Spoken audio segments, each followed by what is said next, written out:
Welcome. Thank you so much for joining us. 726 right here in Harrison, Arkansas. Thanks so much for tuning in for the next hour. And this is a local show that we do once a week, and we've been doing it for how many years? 4 or 5 years? 4 years? Now, do we have an anniversary coming up? Do you remember the day that you came? I'm not good at that. It was June something, like June 4th or something. Okay.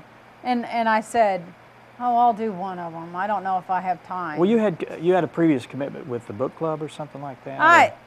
I did with PEO actually, and I was trying to work it out, and I'm sorry I ditched them and came here. I mean, You're no sorry? offense, Oh, okay. Well, no, but I'm sorry that I couldn't. Yeah. This is a better gig. This fun. is right down my alley, so I enjoy it very much. Yeah. Now, you're heavily involved in the Ozark Arts Council. And your play is coming up real soon. The end of April. We're going to have the director, Michael Mahoney, on next week to talk about it in depth. I like Mike for some odd reason. I just like him. He's just witty. Is he witty? Is that we took cast photos last night, and as we went through our rehearsal in our, it's not a far-fetched costume, but it certainly helped to bring out the character. Yeah. So that was we had a good rehearsal. The costume helps? It does. It helps me be in character. Yeah. You'll find out.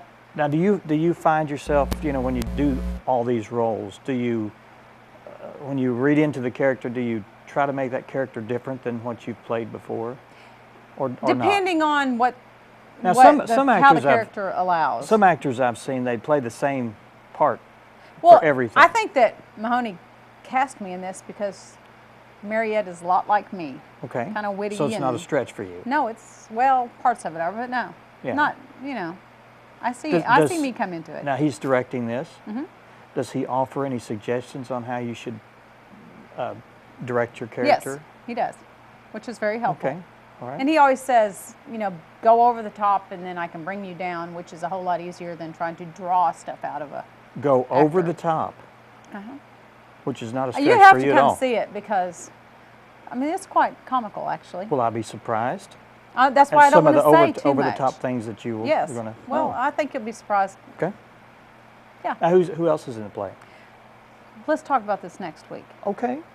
Well, let's save that for next week. You want to? I can't wait. There's only 6 characters in the play. Okay. Well, we'll wait. Well, he'll be here next week. How's the goats? The goats are fine. We don't get started with the goats. Oh my gosh, we have spent so much money on fencing. Mm-hmm. As you know, you would think that a couple strands of barbed wire would keep a goat in. Well, no. So we put up electric fence. We put 6 strands of barbed wire, 3 strands of electric fence. They still go through the darn fence. So we bought some panels, some 4x4 panels. And I think it's narrowed down to this one female goat. The rest of the goats are fine. This one female goat has this thing about putting her head through things. So she gets her head through this panel, this metal panel fence, and she just is happy just to have her head stuck there, and she can't get it out. She's like that. And she will bleat. How'd she do that again? And just lay there and just bleat and bleat and bleat, and I have to go over there, and of course she's fighting like crazy to get away from me, and I try to get her horns through that. It's. You could write a book. Tales of the Bleeding Goat. It is just, in one respect, it's the most hilarious time dealing with these animals. But on the other hand, you just say, I'm out of the goat business. But it's okay. It's fun. I love to hear your goat stories. I can't help it. Every week is something new. So it is. It's quite hilarious. You've been out enjoying this beautiful weather? I have been. We're planning some trips in our little travel trailer. And have you? I haven't been invited. Well, if you're always talking that I don't invite you.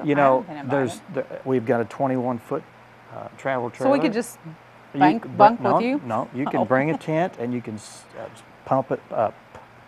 Pop your tent right outside of the. I'll bring my own little pop-up. You can come. I don't mind. That's not a formal invitation. Okay. You want it in writing? I want a real one. I don't know. Okay. We'll have some fun. We've got all new fishing reel. We're going to make a big deal out of Good it this for year. you. Yeah, we're going to enjoy ourselves. You need to take the grandkids. I'm going to get away from the goats for a while. Exactly. Yeah, there we go. We have a great show today. We do. Let's talk about who's going to be here before they all get up and leave. Okay. Terry Stambaugh and Janelle Crockett are here. They're going to talk about the upcoming Mayor's Ball. And Hannah Hickman and Mel Harness are here representing Prairie Market, a new Great market place. here in Harrison. You've been in there. I have. You've prompted me, said you need to go in there. You need to go in there. Yes, I have. And have you been? Yes. Okay. Well, good. They brought some show and tell items too, so we'll be looking forward to talking with them.